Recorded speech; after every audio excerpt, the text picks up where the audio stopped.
топ ойногон жакшы көрөм. Футболду жакшы көрөсүң. Кайсы футболистти жакшы көрөсүң? Мессини Эмнеси жагат сага Мессини? гол киргизип катты. Мессидей футболчу болууну каалаган Адылиса 2017-жылдын декабрь айынан бери ооруканадан чыга элек. Ал сыртта жаз келе баштаганын жаткан керебетиндеги айнегинен гана карап коет. Келдиң, жардам берип келдиңер, рахмат, ошого баарыңарга жакшылык болсун.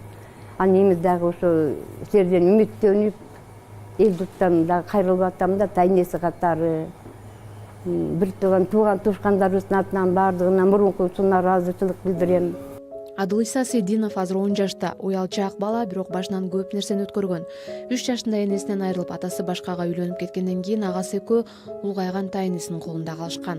Азыр каралап атышат баарын. Андан кийин ошо мен берген бөйрөктү 15-жылдын 15-январында жасатканбыз операцияны. Турциядан. Ошо детский деревня жана балдар үйү акчасын чогултуп берген, анда оңоюраак болгондо байкеси опекун болуп барган, мен донор болуп барып үчөөбүз барып, анан аякта операция удачно болду.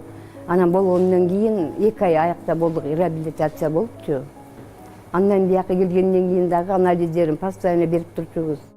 Алгач диагноз коюлгандан бери Адылисаны дарылап жаткан дарыгер Назира Бейшебаева бөйрөк жетишсиздигинен жабыркаган балдарга тез арада трансплантация операциясы жасалбаса, өмүрлөрү өтө кыска экенин айтат. Гемодиализ менен балдар эң узак 3 жыл гана жашай алышат.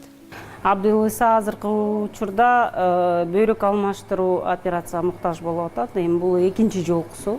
Өмүр баяны сүрүш өтө эле оор болуп калат буларга, өмүрүсү кыска болот. Анткени бул кылган нерсе бул жакшы жагы да бар, жаман жактары да көбүрөөк болот.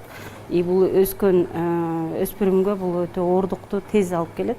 Биринчи эле жүрөктөрү кыйналып баштайт, өпкөсү кыйналат, өсүшү оор болот, сөөктүн жаманчылык жактары кетет.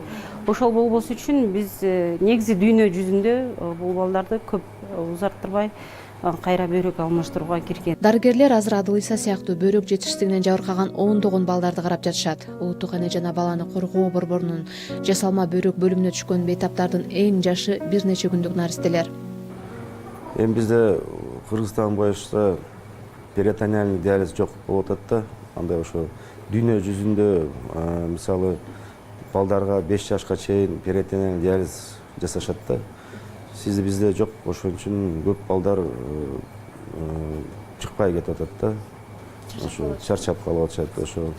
Ошон үчүн ошо өкмөт тездетсе жакшы болот эле. Себеби азыр ысык мал кезде ошол инфекция көбөйгөн сайын андай балдар көбөйөт да.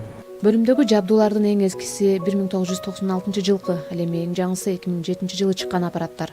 Дарыгерлер мындай жабдуулар менен балдардын өмүрүн узартуу кыйын болуп жатканын белгилешет.